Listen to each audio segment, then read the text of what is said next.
Bismillahirrahmanirrahim. Assalamualaikum warahmatullahi wabarakatuh. Waalaikumsalam warahmatullahi wabarakatuh. Alhamdulillahirabbil alamin wa bihi nasta'inu ala umuri dunya waddin. Wassalatu wassalamu ala asyrofil anbiya'i wal mursalin sayyidina Maulana Muhammadin. Amma ba'du. Yang terhormat Ibu Kepala Sekolah, Ibu Rela Pavita Sari, MPT, dan yang terhormat rekan guru saya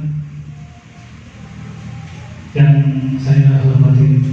Pertama-tama marilah kita panjatkan puji syukur kepada Allah Subhanahu wa taala yang telah memberikan kita kesehatan, kenikmatan kepada kita semuanya sehingga kita dapat berkumpul dan melaksanakan kegiatan kita sehari-hari dengan keadaan sehat walafiat, tak kurang suatu apapun. Dan kedua, salawat serta salam tetap tercurahkan kepada junjungan kita Nabi besar Muhammad Sallallahu Alaihi Wasallam. Beliaulah yang telah membimbing kita, membimbing dari jalan yang gelap menuju jalan yang terang benderang, yakni melalui ajarannya yaitu agama Islam. Yang ketiga-kalinya saya ucapkan terima kasih kepada Ibu Kepala Sekolah dan teman-teman semuanya yang telah menyempatkan hadir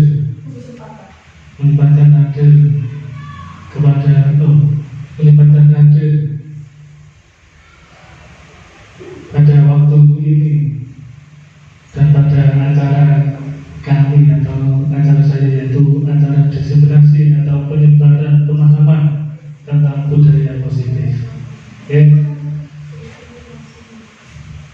Oke, langsung saja kita mulai acara pada pagi hari ini dengan bacaan basmalah bersama. Bismillahirrahmanirrahim.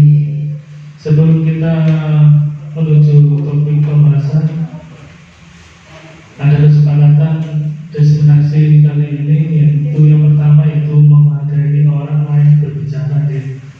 Di sini saya di depan berbicara, mohon dihargai.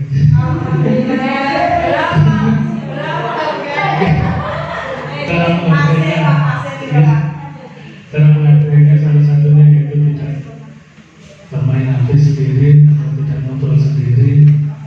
Kemudian izin dulu jika mau ke belakang atau ada keperluan. Itu adalah kesepakatan kita. Ya, kesempatan kita untuk diseminasi pada pagi hari ini. Oke, sepakat teman-teman? Sepakat. Terima kasih. Kalau mungkin ada kegiatan yang perlu dilaksanakan atau disampaikan, monggo silakan. Tetapi tidak menjadikan atau tidak menyepelekan untuk kegiatan yang inti, yaitu diseminasi, kegiatan diseminasi dari positif. Kemudian yang nomor dua yang selanjutnya yaitu sebelum kita menuju ke pembahasan,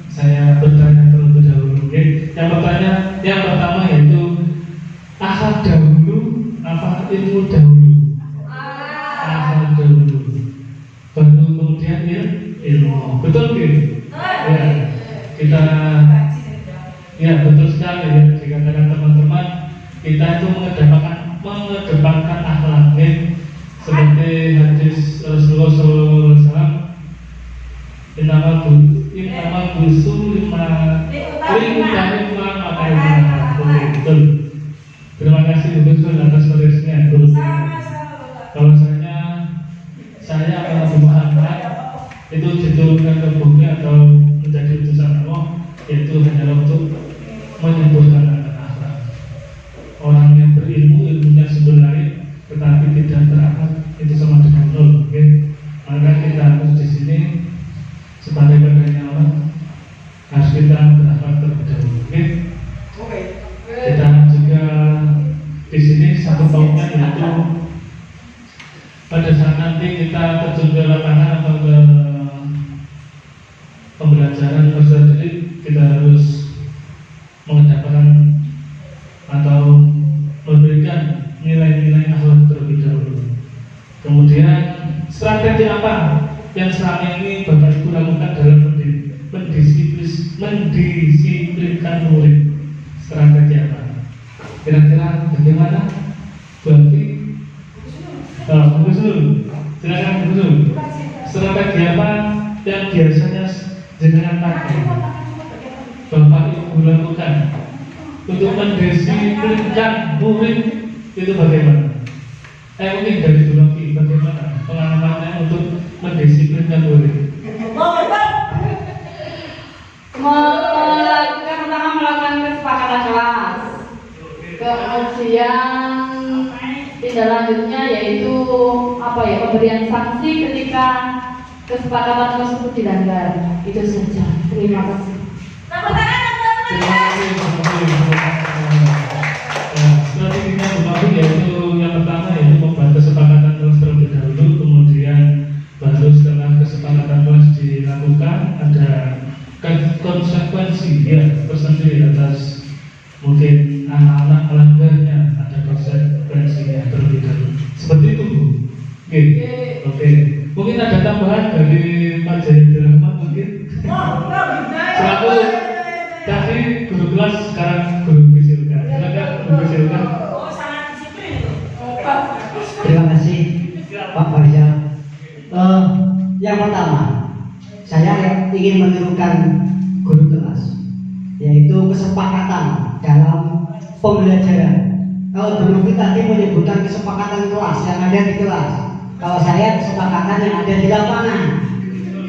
Anak-anak seharusnya apa, bagaimana dan seperti apa. Itu untuk saya Pak, untuk tujukan. Yang kedua, memanusiakan manusia. Iya, manusia. Aku jadi lapar rasanya. Jadi memberikan pengertian kepada anak. Oh, seperti ini loh. Salah apa betul? Benar apa salah? Salah atau betul? Betul atau salah?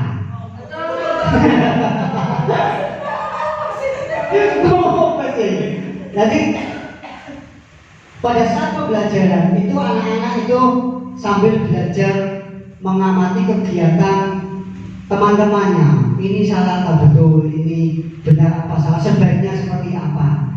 Seperti itu Pak Faisal. Mungkin ada tambahan dari Bu Gustur. Terima kasih tepuk tangan terlebih dahulu untuk Bapak Pejukan Bapak Rahmat. Oke, untuk dari Trigarda atau guru keagamaan mungkin diwakili oleh Bu Gustur. Timah, silakan Bu Gustur. Pengalaman jenengan tentang mendisiplinkan anak bagaimana?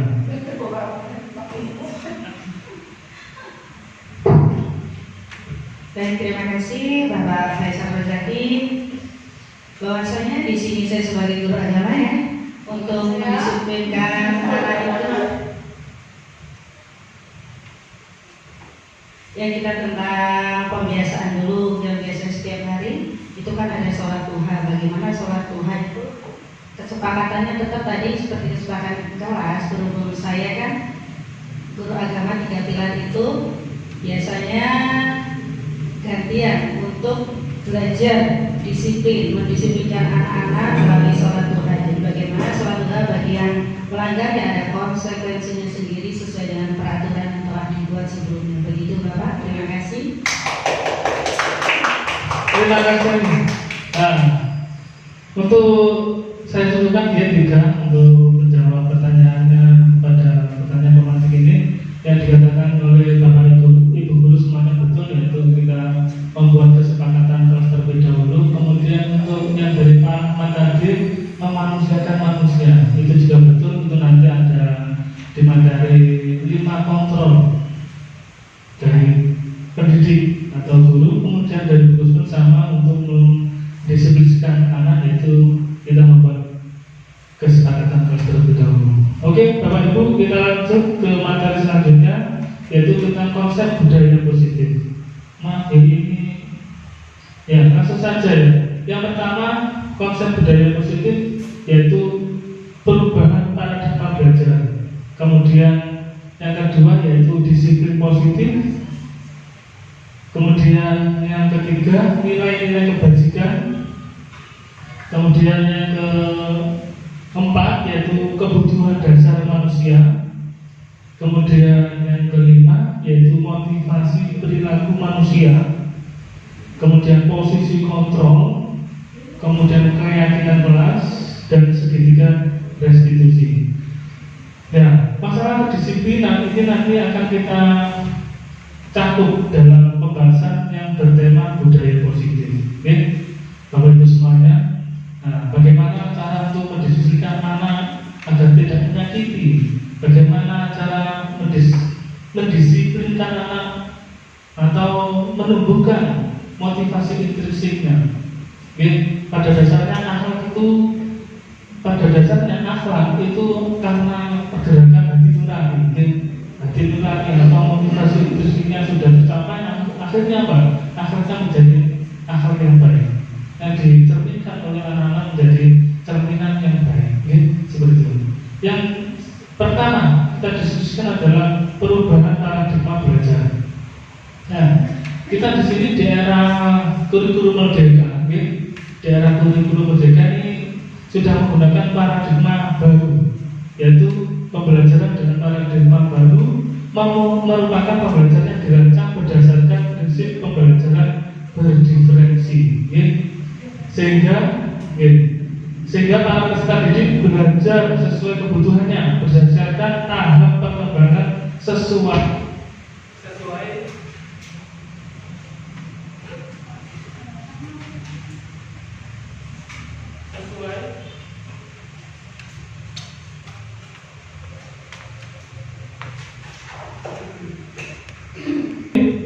bahwasanya untuk kurikulum merdeka, yaitu menggunakan pembelajaran dengan paradigma baru yang kita kenal dengan pembelajaran berdiferensiasi. Pembelajaran berdiferensiasi yaitu menekankan bahwasanya guru itu harus melakukan pembelajaran yang sesuai dengan kebutuhan dasar peserta didik masing-masing. Nah, seperti itu untuk pembelajaran paradigma baru. Bukan hanya untuk paradigma baru itu beda ya dengan pembelajaran yang konvensional. Seperti konvensional itu ceramah. Kita menggunakan pembelajaran yang teacher center. Teacher center itu guru yang menguasai pembelajaran pada kelas. Itu adalah bukan pembelajaran paradigma baru, tapi itu adalah paradigma lama, yaitu menggunakan metode konvensional seperti metode ceramah. Itu kita harus perlahan untuk menggantinya, yaitu dengan metode-metode yang berpihak pada anak, seperti metode berdiferensiasi dan lain-lain sebagainya. Ya, selanjutnya pembelajaran dengan paradigma baru itu harus mencakup profil pelajar Pancasila, yang mana pembelajaran Bapak Ibu Guru itu harus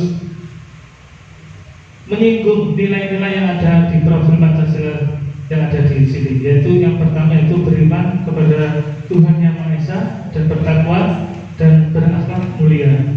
kemudian berkebinekaan global, kemudian mandiri, gotong royong, bernalar kritis dan kreatif. Nah, saya kembalikan kepada Bapak Ibu guru semuanya bahwasanya setiap pembelajaran yang kita lakukan itu harus kena menyasar di 6 profil pelajar Pancasila.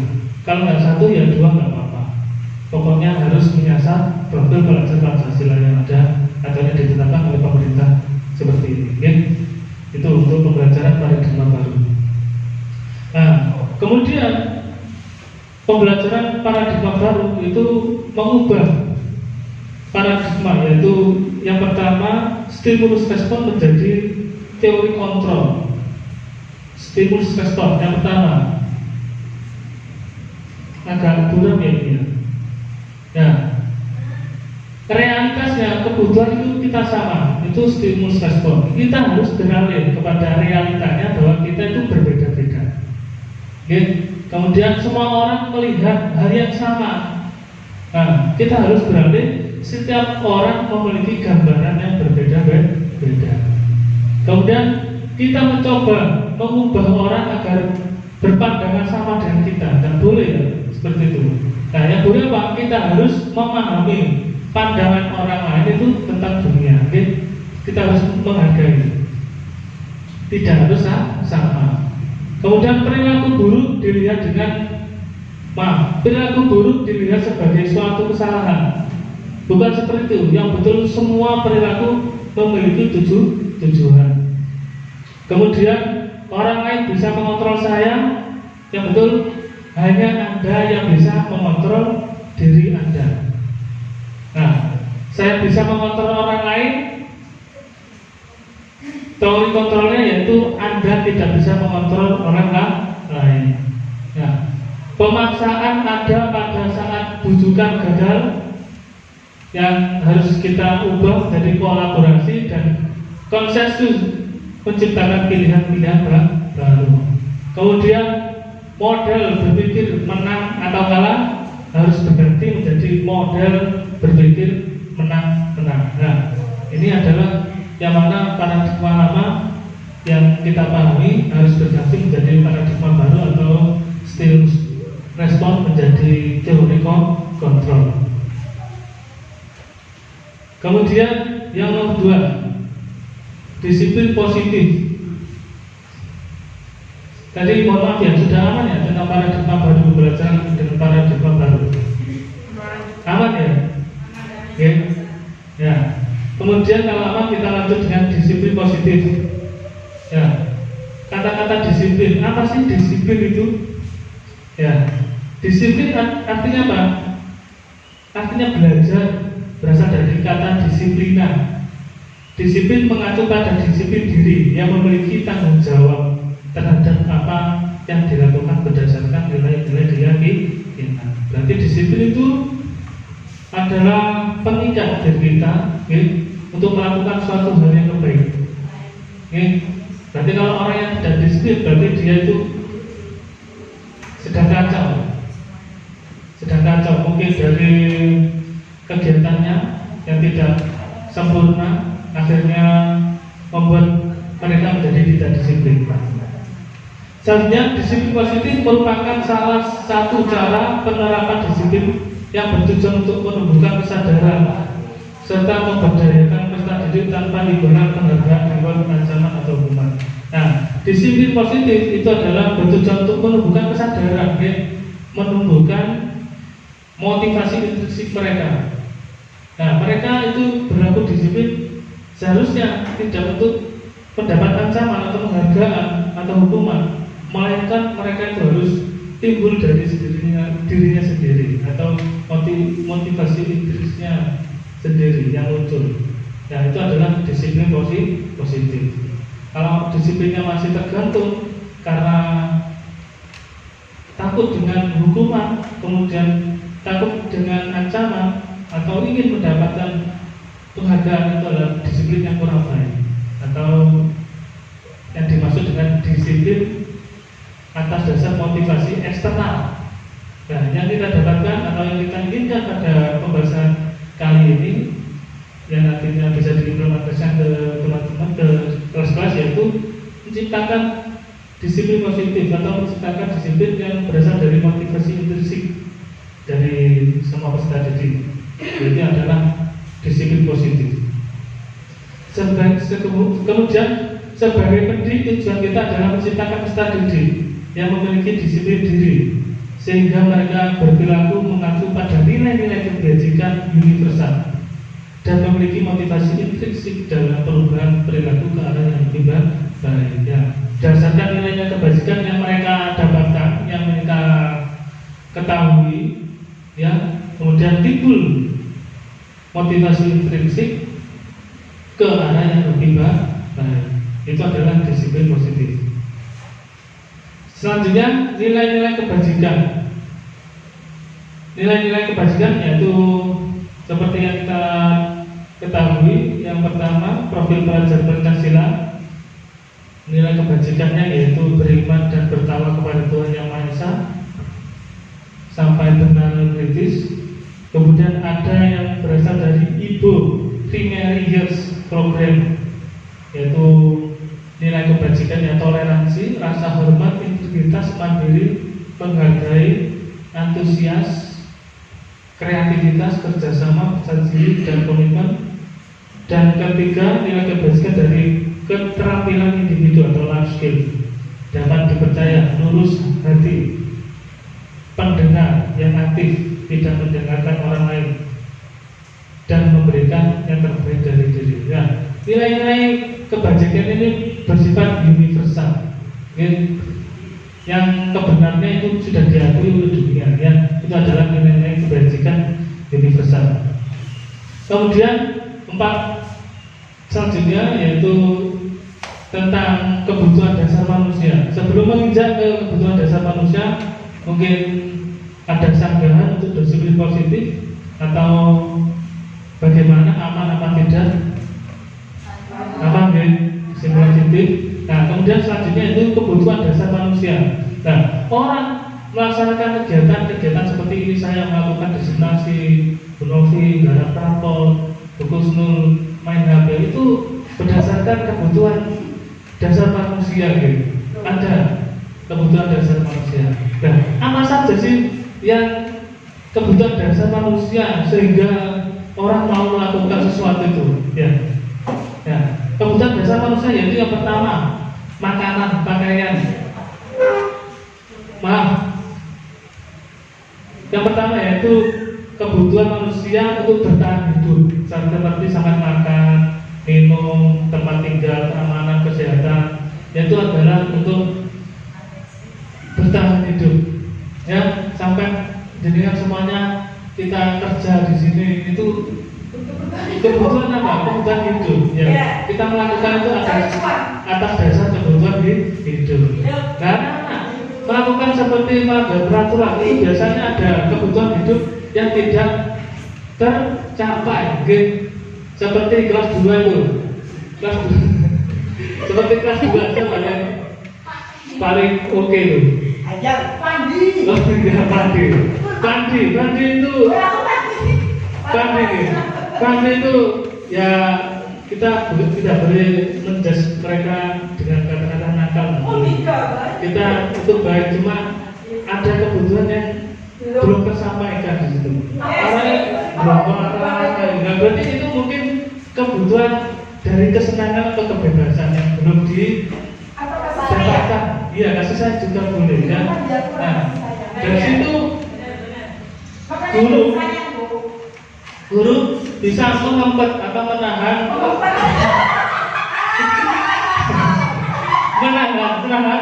atas pergerakan Pandi itu dengan menelisik atau menganalisis kebutuhan apa yang Pandi butuhkan itu apa, sehingga dia tenang, betul aja di kelas. Itu kita menganalisis kebutuhan apa yang belum didapatkan oleh Pandi. Ya, atau saya mungkin saya ajar dari contohnya. Mungkin dari saya ada kelas yang itu ramai sekali. Kemudian dari ramai itu anak-anak mungkin kebutuhannya ada yang belum tersampaikan. Seperti saya mungkin belum memberikan kasih sayang kepada anak, kesenangan dalam pembelajaran saya itu kurang memberikan greget kepada anak untuk kesenangan dalam belajar, belum dapat dari anak-anak sehingga anak-anak kami yaitu kebutuhan belajar senang belum didapatkan oleh anak-anak. Itu adalah yang selanjutnya, ya, kasih sayang dan rasa diterima, bahwasanya butuh, sama semuanya butuh disayang, diterima itu butuh, butuh, ya, diterima pada kelompok tertentu tuh butuh, butuh. Makanya kalau budaya saling ngegem itu kurang baik. Ya kalau ngegemnya saling itu diterima itu baik-baik saja. Kalau saling itu ada kepentingan masing-masing, nah itu mari kita satukan saja. Kasih sayang dan merasa diterima. Kemudian penguasaan, penguasaan harga diri, keinginan untuk dianggap pemimpin, prestasi, diakui di dunia, itu adalah penguasaan. Nah, seperti buku Sulu yang memiliki penguasaan yang hebat kepada anaknya, terkhusus Zaidan. Ya, anak sampai dapat ribut bahwasanya dia mendapatkan penghargaan tahfidz, itu adalah penguasaan anak kepada ibunya. Bagaimana dia harus dituntun, bagaimana harus dididik, itu adalah untuk penguasaan. Kemudian kebebasan. Kebebasan di sini adalah mandiri, memiliki pilihan, mencoba hal-hal baru, mampu mengendalikan arah dirinya. Nah, seperti saya contohkan tadi, Bang Fandi atau anak kita Fandi yang memiliki pengendalian diri yang kurang, berarti bebas ya. Bebas. Mungkin dari kebebasan di rumah itu kurang, mungkin anaknya dikekang atau bagaimana, atau kebebasannya itu tambah kebablasan sehingga di kelas itu tambah bablas, untuk kebebasannya itu mungkin perlu dikontrol. Kemudian kesenangan yaitu kebutuhan seperti bermain, humor, antusiasme atau tertawa. Dari sini ada pertanyaan, mungkin 5 kebutuhan manusia ini. Ya. Silakan, nggak boleh mengumpet loh. Ya. Kemudian yang selanjutnya itu motivasi perilaku manusia. Motivasi perilaku manusia. Ada yang ekstrinsik dan intrinsik. Nah, yang ekstrinsik seperti buku Sulu itu datang tepat waktu, bagi sekali. Nah, ada maksud tertentu, ingin dipuji,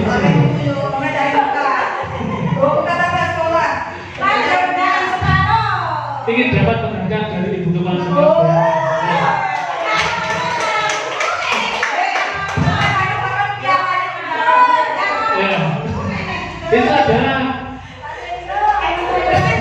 Itu adalah motivasi ekstrinsik buku Sulu. Karena buku Sulu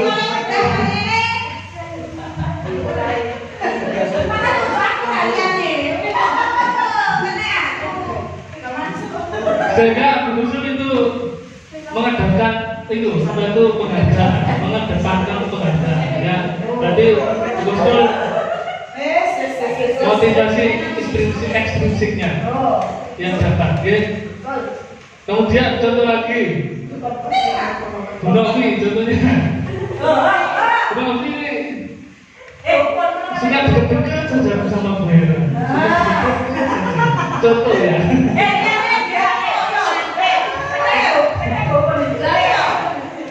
Nah, kedekatan itu ada di udang di balik batu. Contohnya apa? Ya, ada terhindar dari hukuman karena tadi pagi terlambat. Nah, itu adalah motivasi ekstrinsik dari perilaku manusia. Oke, selanjutnya ya. Betul, bisa dilanjut ya. Oke. Nah, sebaiknya yang baik itu adalah apa? Motivasi intrinsik. Bahwasanya untuk menjadi orang itu harus menghargai dirinya sendiri. Nilai-nilai yang mereka percaya, bahwasanya seperti datang terlambat itu integritas ya. Integritas kita tinggi itu perlu ditanamkan kepada masing-masing insan ya. Seperti saya masih sering terlambat itu, saya juga mengakui intriksi saya sudah terbangun, cuma keadaannya di rumah saja yang tidak terkondisikan dengan baik sehingga saya sering datang terlambat. Mungkin dari diri Bapak Ibu semuanya sudah terbangun mungkin untuk motivasi intrinsiknya. Dan tetapi ada hal yang lain yang mengakibatkan kita melanggar suatu etika, yaitu harus kita kondisikan masing-masing individu. Seperti mungkin yang kita dapatkan hari ini, untuk sesi ini adalah yang kita inginkan adalah motivasi intrinsik, bukan motivasi ekstrinsik. Kemudian, dihukum oleh penghargaan. Seperti kita tempo dulu menggunakan piala atau menggunakan rankingnya itu ada tidak baiknya. Nah, itu adalah penghargaan ya. Karena penghargaan itu jangkanya pendek, gitu. Motivasinya itu anak dia belajar dengan dapat penghargaan itu akhirnya jangkanya pendek. Kalau sudah itu hadiah ya guys, akhirnya kasih seperti itu ya. Itu adalah hal negatif dari maaf ini pengaruh jangka pendek. Kemudian poin kedua adalah jangka panjang penghargaan tidak efektif. Ya.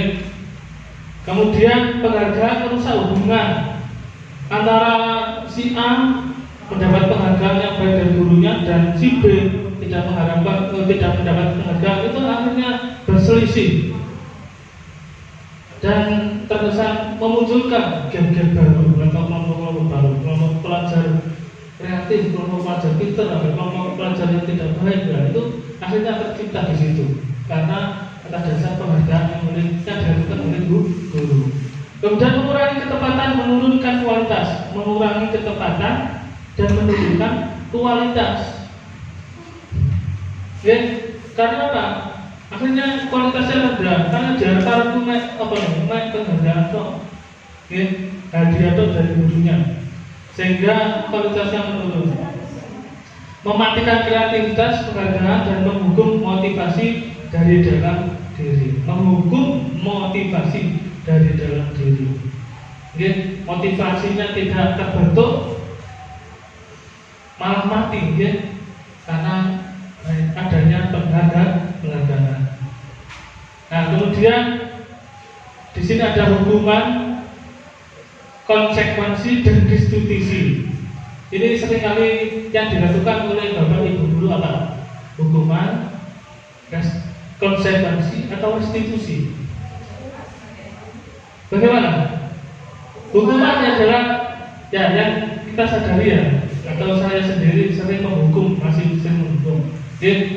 Nah, hukuman adalah tidak terencana atau tidak tiba-tiba, kemudian nurut, tidak tahu apa yang akan terjadi atau tidak dilibatkan, kemudian bersifat satu arah, berupa hukuman fisik atau psikis. Kemudian konsekuensi terencana, disepakati sesuai peraturan.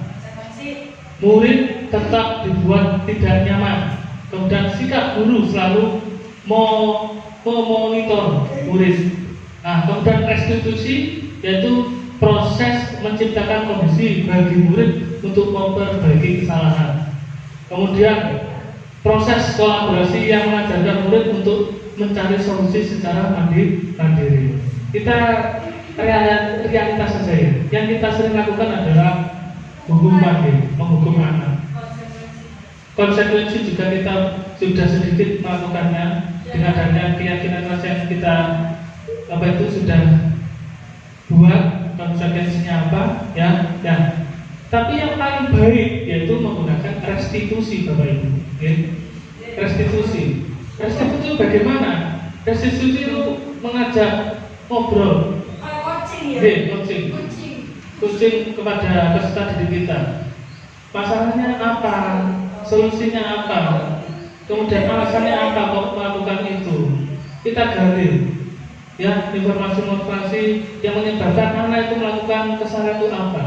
Nah, seperti itu adalah restitusi. Maka dari itu, maka mungkin yang diharapkan adalah motivasi dari intrinsik yang kita harapkan dapat muncul dari anak-anak dengan melakukan pendekatan restitusi. Okay? Apakah Bapak Ibu sudah paham dengan restitusi ini? Paham ya? Ya, kita proaktif, berjalan dua arah, guru dan murid, tidak satu arah. Okay? Itu adalah restitusi. Kemudian kolaboratif, ya, yang terpenting juga mencari solusi atas kesalahannya. Nah, solusi itu tidak dibuat oleh guru, tetapi solusi ditetapkan bersama-sama antara murid dan guru. Itu adalah restitusi. Kalau kita melakukan hukuman, nah itu tidak zamannya sekarang ya. Kita harus melakukan restitusi. Nah, kemudian ada 5 kontrol posisi guru. Yang pertama yaitu penghukum, yang kedua pemantau, yang ketiga pembuat merasa bersalah, kemudian keempat teman, dan yang kelima adalah manajer. Yang paling sering dilakukan ke posisi kontrol guru itu sebagai apa? Bapak Ibu semuanya? Penghukum, pemantau, pembuat merasa bersalah, teman, dan manajer. Teman. Ya, ini sudah tersintak ya. Yang paling dasar itu adalah penghukum. Mungkin yang paling general adalah yang tidak boleh kita lakukan adalah penghukum. Yang kemudian pemantau, kemudian pembuat merasa bersalah, teman, dan manajer. Teman itu sudah baik, tapi yang paling baik di sini adalah sebagai manajer. Gitu. Kalau membuat bersalah itu kita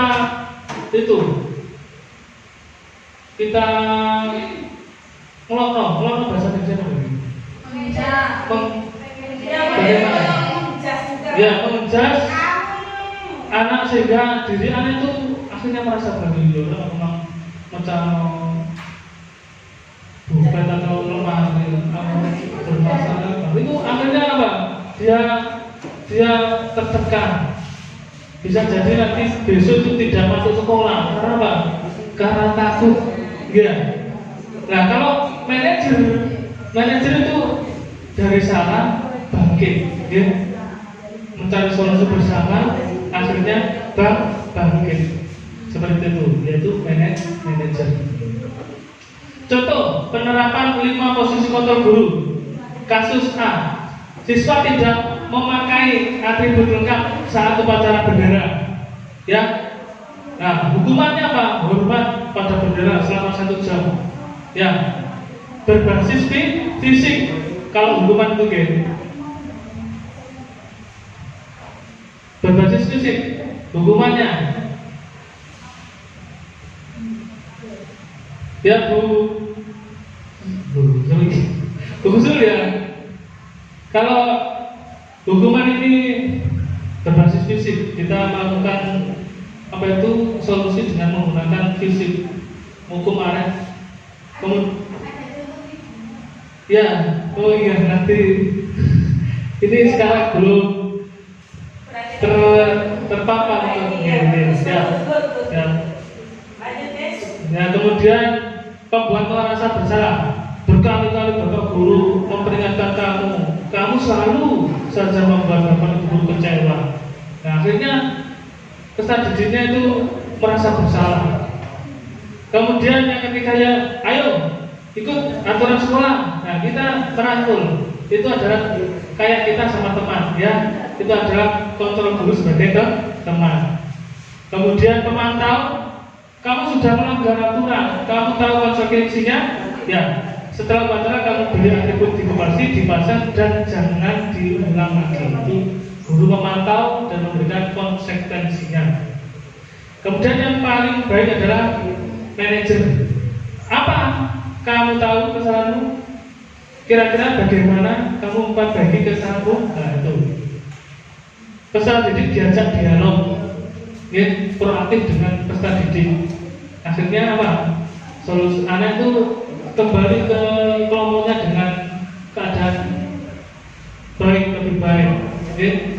Kemudian motivasi instruksinya akan tercipta sini untuk posisi manajer. Nah, kita main kuis terlebih dahulu. Sekarang posisi kontor apa aku? Saya kecewa sekali dengan kamu. Pembuat merasa bersalah loh, betul. Terima kasih Bu Hera.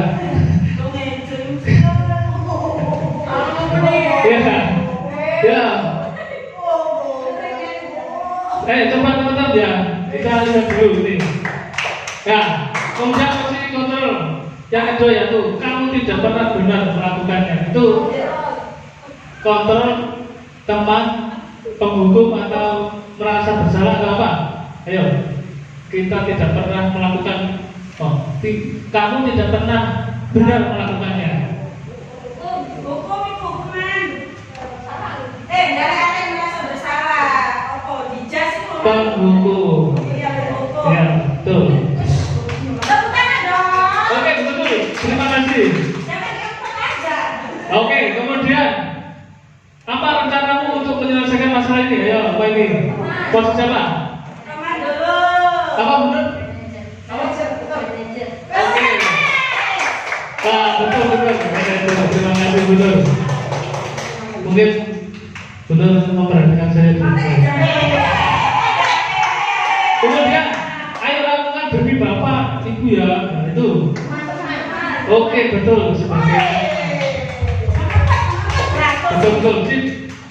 Kemudian kamu tidak akan mendapatkan nilai jika kamu tidak mengerjakan tugas. Apa? Tidak berani. Apa berarti ini? Hukuman, pembuat merasa bersalah, pemantau, apa Bu ini? Pemantau. Kita lihat.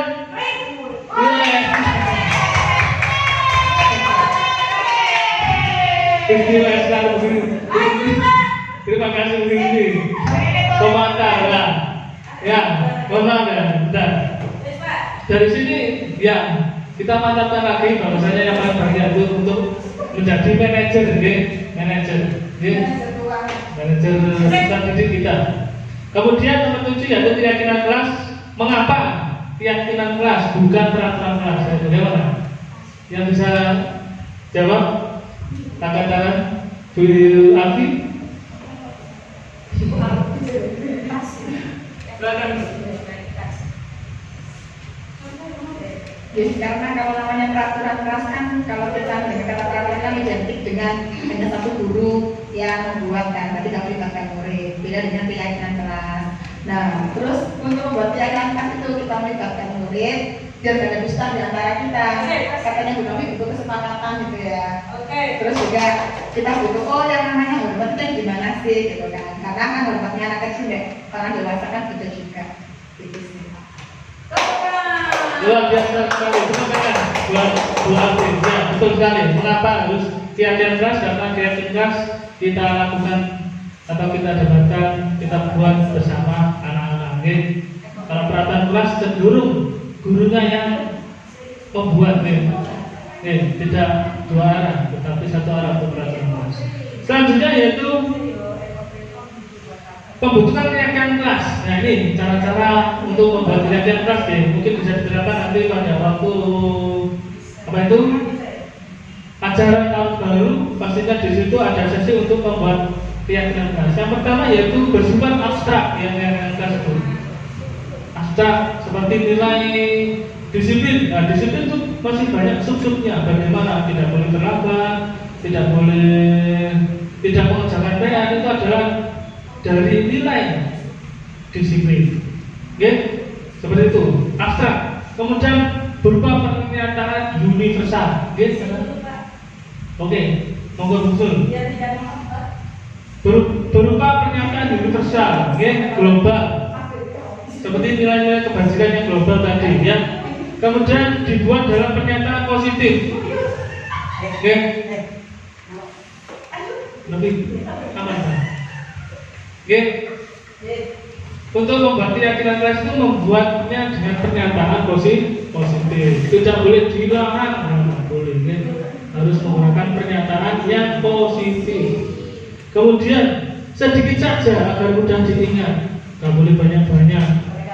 Nah, betul. Kemudian sesuai dengan kondisi kelas dan sekolah sehingga mudah diterapkan. Tidak sampai itu bukan kondisi sekolah begini, akhirnya tidak cocok. Ya, kita tidak berkembang. Belum. Kita adakan di kelompok kita ya. Kan untuk yang kita harapkan yaitu apa itu komunitas praktisi kita atau komunitas belajar kita bangkit lagi, Nah, oke, ya ada nanti ada model Y, ada model T, itu ada untuk apa itu membuat keyakinan kelas. Tapi beda sesi nanti saja untuk sesi selanjutnya mungkin bisa belajar bareng di komunitas belajar kita.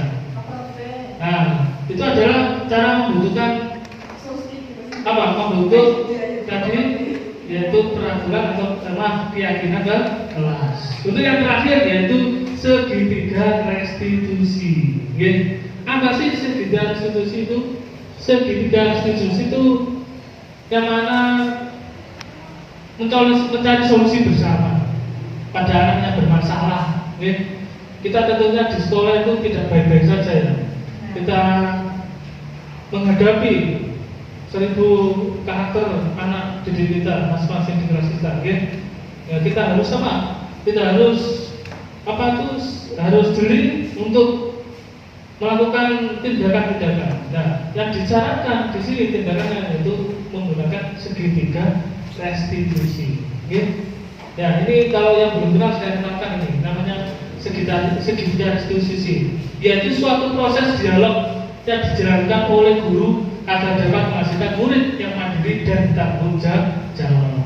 Poin di sini yang kita dapatkan atau yang kita mantapkan untuk menciptakan atau menghasilkan murid yang mandiri dan bertanggung jawab, serta timbul motivasi intrinsik dari peserta didik, yaitu menggunakan segitiga restitusi. Yang pertama yaitu langkah pertama untuk melakukan segitiga restitusi yaitu menstabilkan identitas.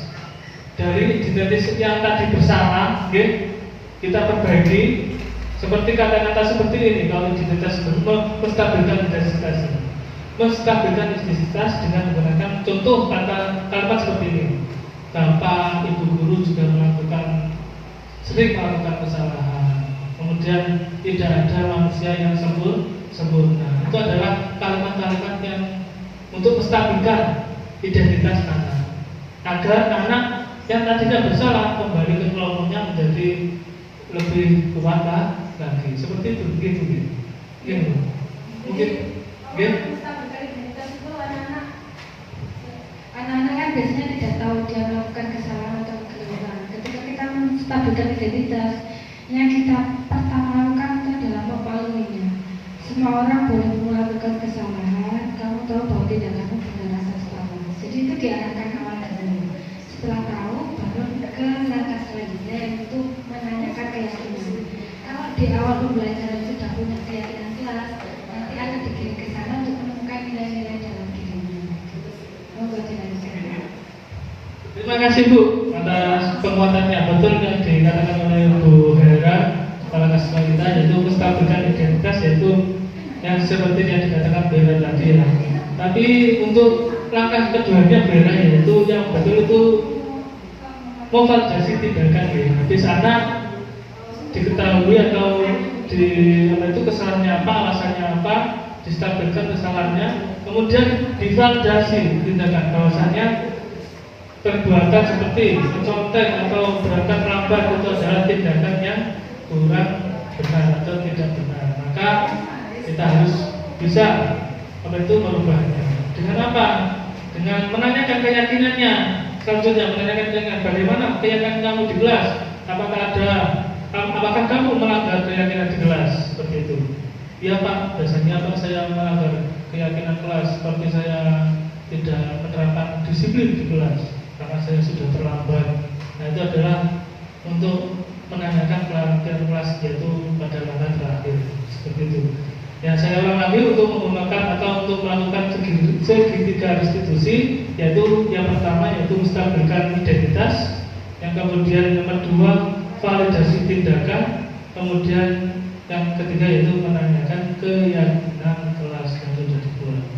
Kemudian, nah ini sudah saya persiapkan tadi untuk menstabilkan identitas, yaitu bisa berkata seperti ini Bapak Ibu ya, berbuat saat itu wajar, tidak ada manusia yang sempurna, saya juga pernah melakukannya, mencari siapa yang salah dan siapa yang benar, tapi mencari solusi dari permasalahan ini adalah yang baik. Kemudian kamu berhak merasa begitu, seperti contoh anak berkelahi atas dasar apa itu menjaga harga dirinya. Saya nggak mau Pak, diri saya diinjak-injak. Nah seperti itu harus diapresiasi ya, karena menghargai diri sendiri ya, menguatkan dirinya. Kemudian validasi tindakan dengan berkata seperti apa ya, ini kamu pasti punya alasan mengapa melakukan hal itu. Padahal kamu bisa melakukannya baik buruk, ya kan? Nah, seperti itu. Kamu patut bangga karena kamu mampu melindungi hal yang penting buat kamu. Kamu melakukan itu karena mempertahankan suatu yang penting buatmu. Itu adalah kalimat-kalimat yang digunakan untuk memvalidasi tindakan yang salah. Kemudian menanyakan keyakinan kelas, yaitu apakah keyakinan kelas kita seperti itu. Nilai-nilai apa yang menjadi kesepakatan bersama. Nah itu adalah menanyakan, kita kembalikan ke siswanya lagi, ada strateginya lagi atas keyakinan kelas yang kita buat, sehingga anak itu sadar dulu gitu, aku sudah melakukan kesalahan sendiri. Nah, kemudian akhirnya diperkuat oleh bapak ibu sendiri untuk memperkuat agar anak semakin mantap kembali ke kelompoknya dengan tegak, kemudian menjaga diri. Anak yang memiliki motivasi intrinsik yang kuat. Kemudian pada akhirnya kita sudah selesai, kita refleksi. Yang pertama, apa yang Bapak Ibu peroleh dari pemaparan materi yang telah disampaikan? Kita sudah belajar apa saja tadi itu? Kita belajar segitiga restitusi, betul. Terus, Bibi? Atau apa tadi? Pendisiplinan kelas? Atau 5 posisi kontrol? Terus, kemudian apa Bibi? Iya, sudah. Yang lain apa Bibi? Kesepakatan kelas, kemudian keyakinan kelas ya. Atau kemudian tadi kita belajar tentang kebutuhan 5 dasar kebutuhan manusia. Kemudian pembelajaran dengan paradigma baru. Rencananya bagaimana ini? Bisa diaplikasikan ke kelasnya masing-masing ya? Mohon maaf. Ya, insya Allah mungkin tidak banyak yang saya sampaikan di sini. Saya juga tidak bermaksud menggurui Bapak Ibu semuanya. Saya masih mengakui diri saya ini banyak kekurangannya. Karena ini saya hanya pemenuhan tugas dari tugas program pendidikan saya, guru tugas, sehingga saya harus melakukannya ini. Dan akhirnya saya tutup. Mohon maaf apabila ada kekurangannya. Saya akhiri. Assalamualaikum warahmatullahi wabarakatuh.